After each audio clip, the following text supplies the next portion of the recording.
Product management. It's a role and skill set that is both broad and specific. There are numerous definitions of the role, and it can vary from company to company. If you're considering a career in product management, what should you be looking out for? What are the things that you should know? And how might you leverage your existing background in product? Today, we have a very experienced product manager in the education technology space joining us to help answer these questions. Stay tuned. This is the Product Manager Podcast, the voices of a community that's writing the playbook for product management, development, and strategy.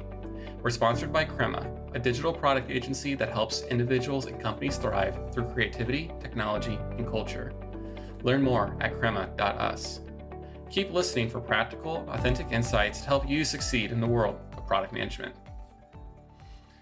All right, everyone. Today, we're very fortunate to welcome Elise Fox to the show. Elise is a product manager with experience in higher education, publishing, and education technology companies. Elise specializes in product growth and content strategy initiatives and is also highly skilled in SEO optimization, roadmap management, and copy editing. Elise is a senior product manager at Chegg, an education technology company striving to improve the overall return on investment in education by helping students learn more in less time and at a lower cost. Elise is currently focusing on Chegg Life, a vertical at Chegg dedicated to supporting students beyond just their academic needs. Elise is also a contributor to our very own The Product Manager. Hey, Elise, welcome to the show. Thank you so much for having me. Looking forward to chatting with you today. Awesome. Me too. So transitioning into product management, ready to get into it? Yeah, let's do it. All right. So just to start, can you share a little bit about your background and how you transitioned into product? Sure. Yeah. So I actually started my career in traditional publishing. I worked for a large children's book publisher for a number of years, and I found myself dealing in roles that were very cross-functional. And I ended up looking for a role in an education technology company because I felt very passionate about the digitization of education and how the changing landscape was turning out with things moving onto digital versus print. And so I applied for a job at Chegg as a subject matter expert for a citation product that Chegg created back in 2017. And I ended up just kind of feeling my way through this role. And I was working with designers, engineers, other product managers as we were developing a roadmap for this new writing and citation product that Chegg was developing. And I kind of found myself asking, both myself and my manager at the time, how can I grow my career outside of my subject matter expert role? And a suggestion by him actually was, well, you should look into product management because you're kind of doing those types of functions already as you're helping to develop this roadmap and working with a dedicated engineering team. So I started looking into what product management was, what types of skills are needed to be a successful product manager, and I was able to transition into an official product management role about a year and a half into my time at Chegg. So it was really a matter of me identifying that I was doing a lot of what product management entails as I was kind of helping to spin up this new product at Chegg. So that's kind of how I got started in product management. That's really cool. I mean, that's a story that I hear a lot of in our craft is that sometimes people just kind of start picking up product management and it comes naturally to them like it did to you, which helps inform that transition. Yeah, it's an interesting type of position because it really, what it comes down to is being really cross-functional. And if you're good at working cross-functionally with a lot of different teams, then that's a skill that is super valuable to any product management position. Definitely. So for those watching or listening and considering a transition into a product management role, what skills or backgrounds should they be bringing to that? Yeah, I think there are a couple of skills that are just supremely important to any product management role, and product management roles are different across all different industries, but I think that there are a lot of universal truths when it comes to, skills that one should have when they're looking to transition into product management. One is you definitely need to be super organized. Part of product management is making sure that you're taking requirements from various teams, such as engineering teams, design teams, user research teams. It's a lot of information that you're going to have to be able to consume and summarize for potentially folks on the leadership team or maybe even on the executive team of the company that you're working for. So being organized and being a good communicator, I would say, are probably the two biggest skills that I look for when we're either hiring new product managers or if we're interviewing candidates for different roles in product management. That's good. And speaking of organization and communication, because often it helps benefit others, what do you Mhm. see as what's the role of product management offer to others on your team? Yeah, there's a lot that being a PM can bring to somebody, both that has experience in a technology company or somebody who's new to tech. There's a lot of great benefits to a product management role. And I think the biggest for me is you get to essentially solve somebody's problems, whether it's you're solving a problem for the business that you're working for, you're solving a problem for the user or the customer for whatever product you're leading development on. It really boils down to the fact that every day when you go to work, you get to keep that in the back of your mind and say, okay, what am I going to do today in order to solve a problem for someone? It could be something as simple as making the checkout experience faster and more frictionless for a user, or it could be redesigning an entire website for your company. It really depends on what the issue is. But I think, something that is really rewarding about product management is you get to kind of have that hands-on tactical role in solving a problem for someone or some group at your company. And then the other thing too that I think is really great about product management is it lends itself really well to people who enjoy working on a team. Like, teamwork is so important to every product management role because you're really working with a ton of different departments, a ton of different cross-functional team members. So if you enjoy working on a team, it's a great way to, kind of flex those muscles and be a team leader and a team contributor. Yeah, that's really good. And it really resonates with one of my favorite parts of being a product manager myself is the fact that we get to work with so many talented individuals from all different disciplines, from design to development and more. Creates a really rewarding kind of day to day, if you will. Yeah, definitely. And, it's probably the fastest way to learn about a new company. Like, I think you're more well positioned to learn about members from all different teams at a new company as a new employee if you're coming in on the product team than if you were to come in on a more of a shared service kind of team, because a function of your job is basically to dilute information from stakeholders across the company, whether it's a big company, small company. You're pretty much the go-between in a lot of ways between a lot of different stakeholders. So you are really well positioned to meet new people, get insight into different parts of the company, like outside of your own team. So I think that's really valuable and a really big benefit of product management roles. Absolutely. So let's kind of drill down a little bit into the role a bit. So in product development, there are new products you could build, and there's existing products that you can join as a product manager and help elevate, help evolve. How do you decide as a product manager, as an individual product manager entering into this career, which area to focus on? Yeah, it's a great question. And I think, you know, there's a lot that you can learn from building something from the ground up. You hear a lot about people getting into product management by way of joining a startup, which can be a great way to learn about, you know, not only the inception of a product all the way through its release into the world, but you also get to get a lot of insight into how product management as a role fits in with a broader team.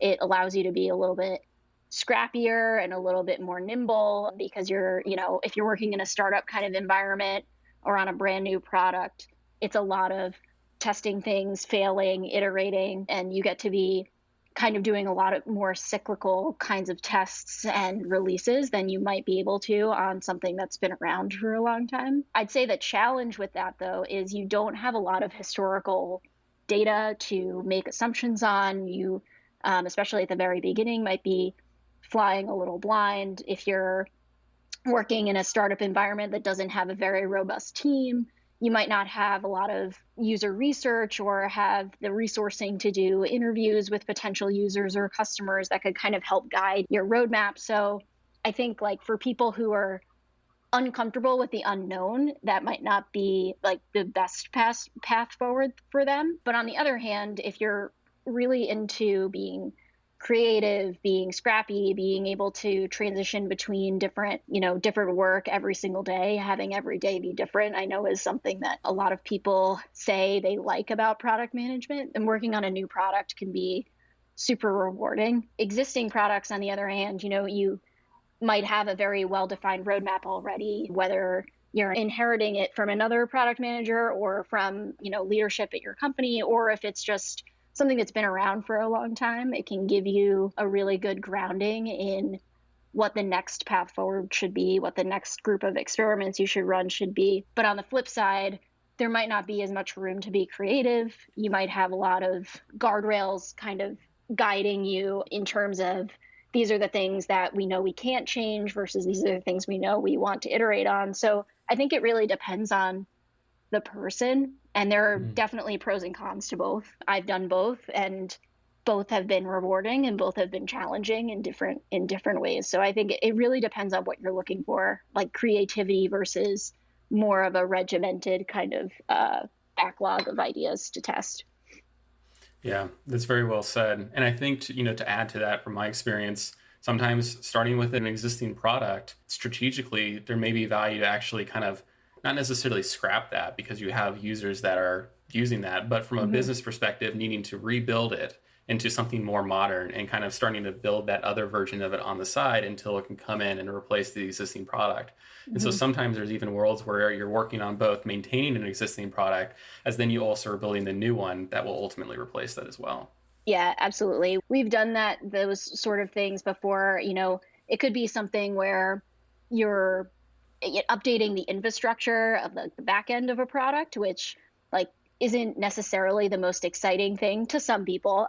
So other people really enjoy that kind of like very technical, very in the weeds sort of work that you would work with like a back end engineering team on. Maybe it's you're moving on to a new tech stack, for instance, or you're modernizing the tech stack that your site is built on. Those things are really important, but they don't allow you the level of creativity necessarily that working on a brand new product from start to finish would. So yeah, I think it really depends on the incoming PM's interests, what their ideal function would be. Some folks really like the commerce side of things. They really like getting into the weeds of the checkout experience or the billing engine or those kinds of things, while other people are a little bit more interested in the user experience and what the site looks like to a visitor. So it depends on the interest, I would say, for the individual.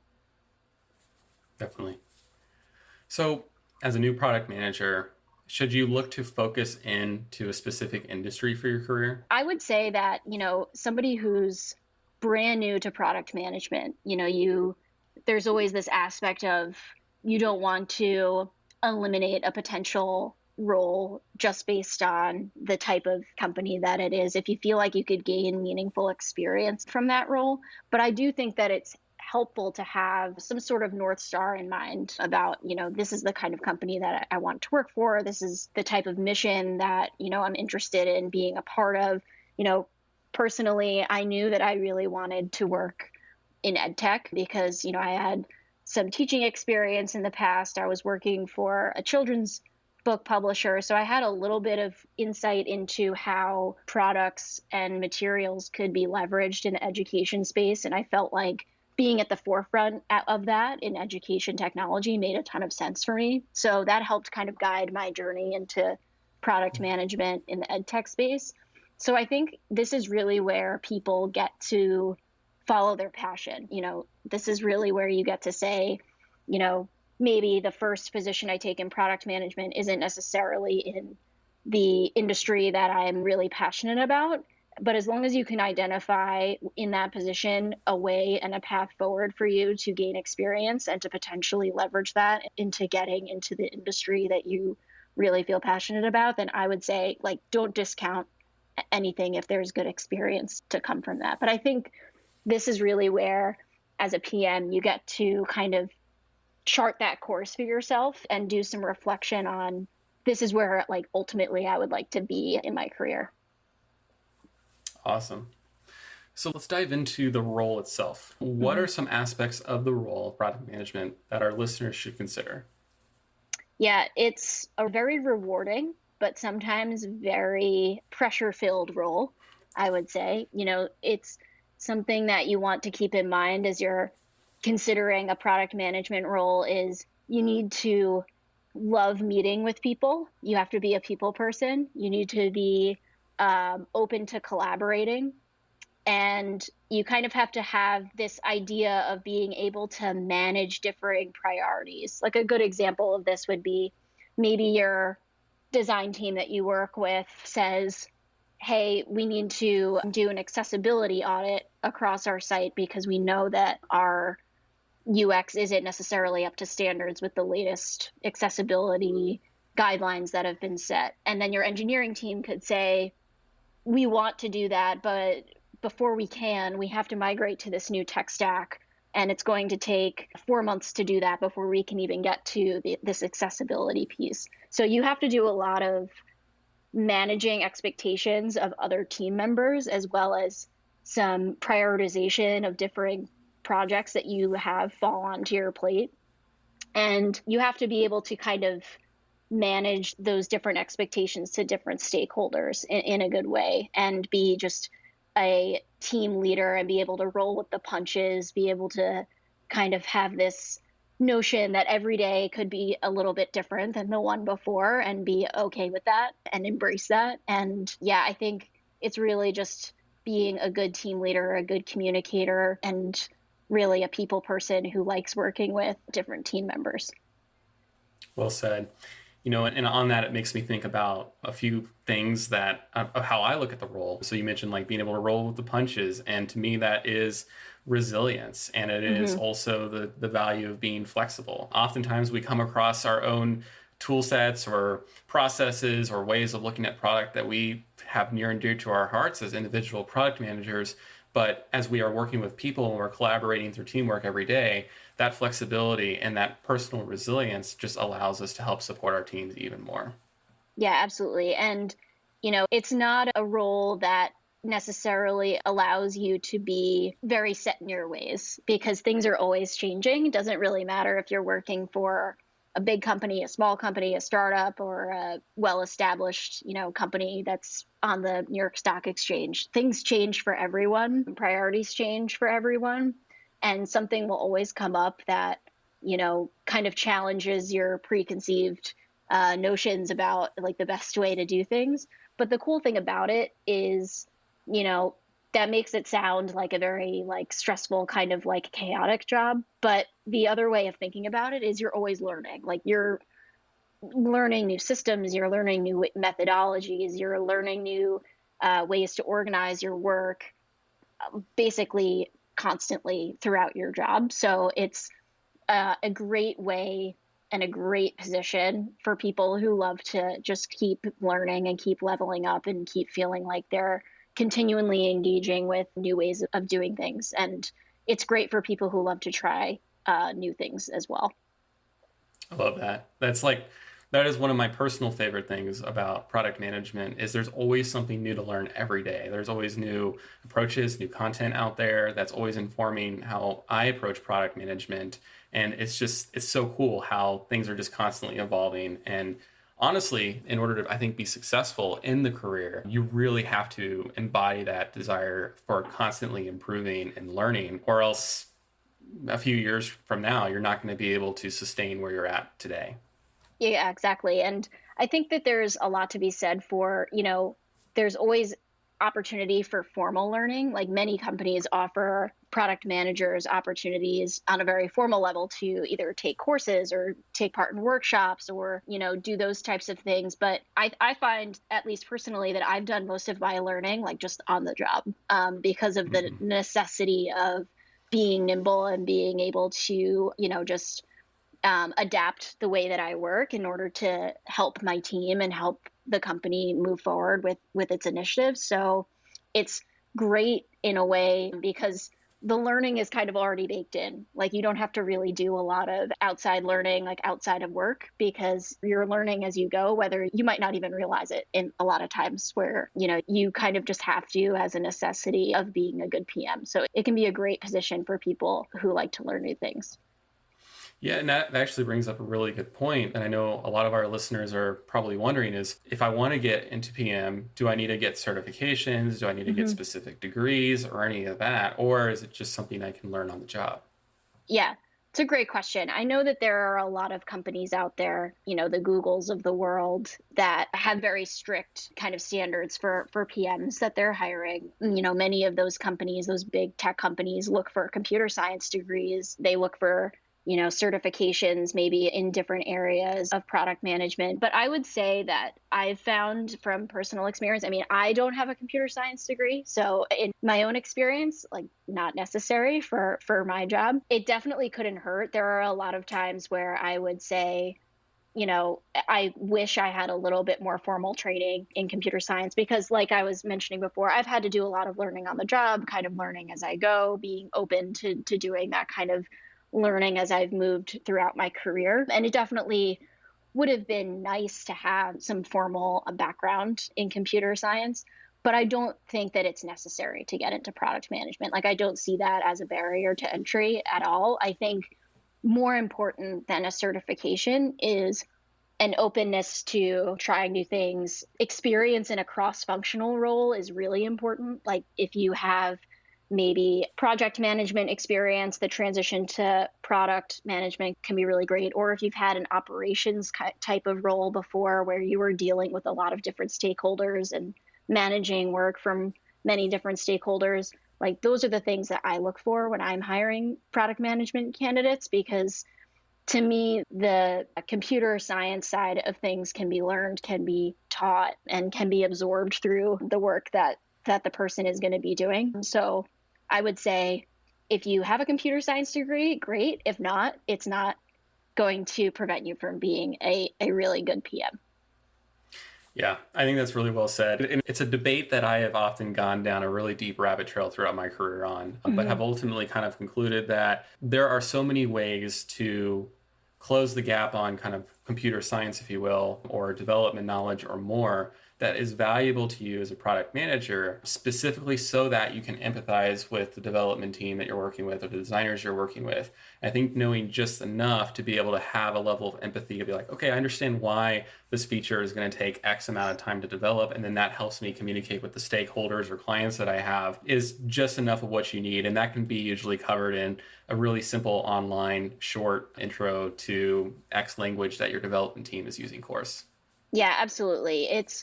Like you said, it's really about being a team member that has empathy for the work of the other stakeholders involved. I mean, the same can be said. We're talking a little bit specifically about the development side of things with computer science, but the same could be said for design teams you work with too. Like, that's another piece of product management, like the user experience teams that you might be working with, whether it's designers, researchers, whomever, just learning enough where you can speak their language and understand their bandwidth and where they're coming from, what their resourcing looks like. That's really more important than an official certification, in my opinion. And there are a lot of backgrounds that have that kind of experience without, having product management in their title. So that's what I would say. Yeah. So, as someone looking to build a career in product management, I might see that there's product management, and then some organizations might have an area that's like the project management office or PMO. Mhm. What's the difference, and what should I consider when looking at those? Yeah, it's a great question. There's a lot of, I think, misconceptions about how those two things are different. I actually heard a really great story about this once where a former mentor of mine who was a VP of product management at a different company now, she said that when she was first getting into product management, she thought she was applying for a project management Hmm. role and ended up getting the job anyway. And just that's how she got into product management, which is kind of interesting that, like, even in her mind, there was a ton of crossover, and there is. But there are some very key differences, I think, that, when you're entering into a PM role, or if you're interested in a PM role, you should keep in mind.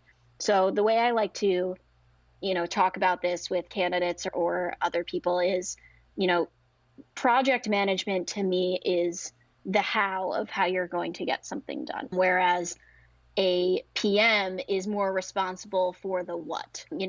As a PM, you're responsible for defining the requirements for an initiative in order to meet some sort of goal, or, maybe it's X amount of conversions in a quarter or something, but you get to define what requirements are needed in order to execute that goal. The project manager would help the PM figure out how they're going to get there. So they would help you figure out, how many engineers do you need? How much time is it going to take for this to get done?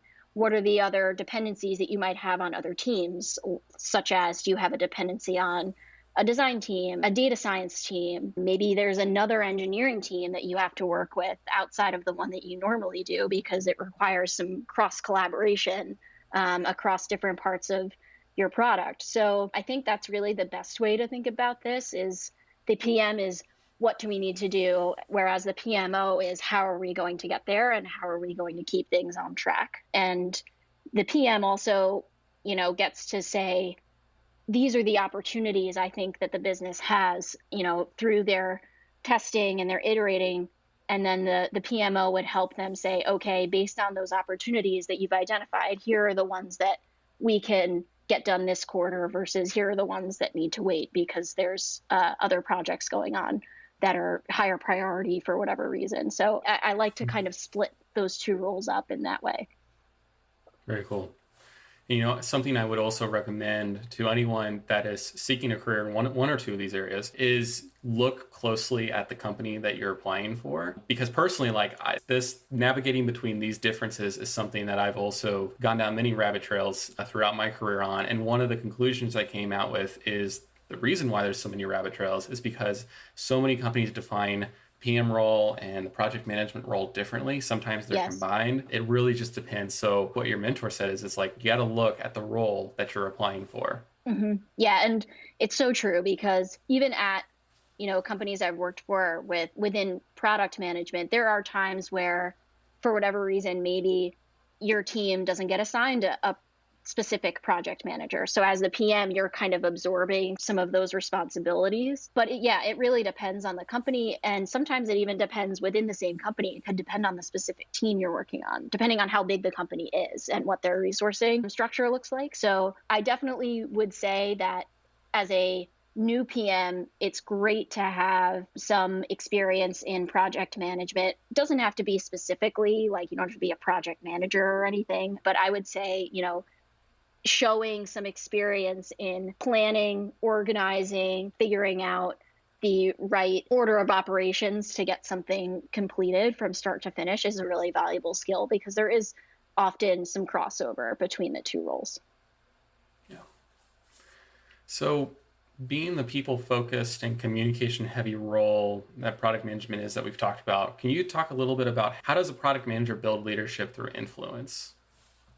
Yeah, so oftentimes with being a product manager, you're not anyone's boss very often. Especially when you're new to the role, you will find yourself being, on paper, an individual contributor or an IC. However, even though you're not anybody's boss, you're going to find yourself inevitably in situations where you're, quote unquote, telling people what to do, in not so many terms. You're helping to define the work of an engineering team. And you're not their boss, and it's very important to remember that you're not, but you are informing their work. So I think, there's an art to that, and there's a big kind of personality fit there, where you have to be good at communicating those kinds of requirements to people without making it sound like you're being their manager. And it's important to think of it as, leading through influence. You're basically saying, this is what we should work on. Here's why. And a big part of that is making sure that the teams that you're working with are engaged. They feel like they're part of the brainstorming and discovery process. They feel that they're involved in defining the roadmap, making sure that they're included in those conversations, and, not taking those things on unilaterally, I think is super important. And then, eventually when you successfully roll things out and are pushing things into production and starting to feel like you have a really good, cyclical kind of workflow with your team, it's only going to get easier as those things go. And people will look to you as, a leader in your space. So that's what leading through influence is to me. It's making sure that you're balancing that kind of line between informing the work of the team that you're working with while also making sure that you're not, trying to be anybody's boss who you're not. So yeah, it's an important role, I think, for product managers. Yeah, it's important to remember that you're managing the product, you're not a people manager. Right. Yeah. And I think, often I've heard this analogy when it comes to product management where, there's this kind of, I think in some ways dated kind of analogy that says that you're the CEO of your product. I don't know that I necessarily like that because it kind of gives that connotation that your word is law and everybody must just kind of follow what you say. And I have issues with that. I've heard another one that I actually like a lot more, which is you're the executive chef.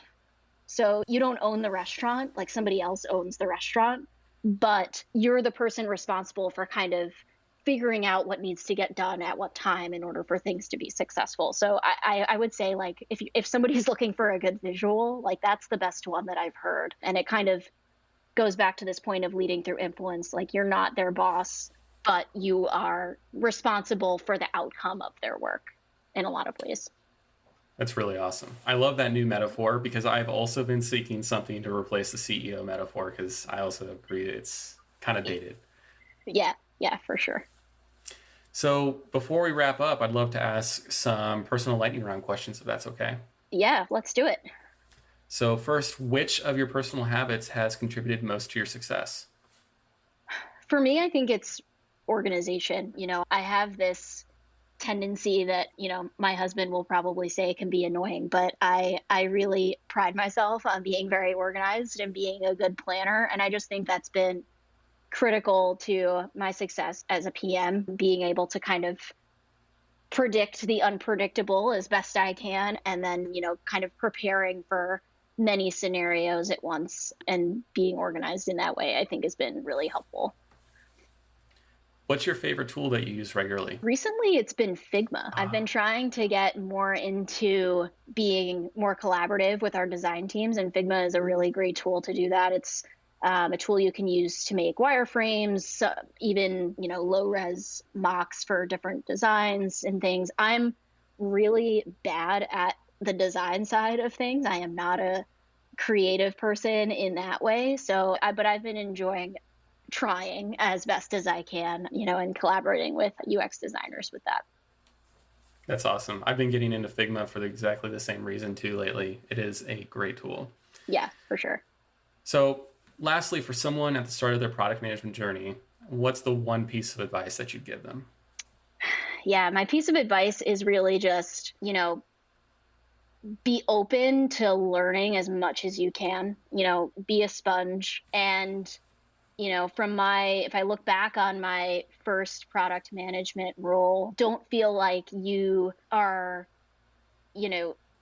dumb because you don't know, some shorthand that an engineering team might be using. Like, all of those things are learnable and you will learn them. I would say just be patient and be open to learning new things. As long as you're open to learning new things and applying them to your work, you'll have no problem being a successful PM. Awesome. Thank you, Elise, so much for joining us today. Yeah, this was great. Thank you so much for having me. Awesome. Well, thank you everyone for listening in or watching. Definitely leave a review of this podcast and let us know what you think. It helps us guide our content as we move forward. And if you haven't already, please follow and join our community at theproductmanager.com. Thanks everyone for listening, and we'll see you later. Thank you.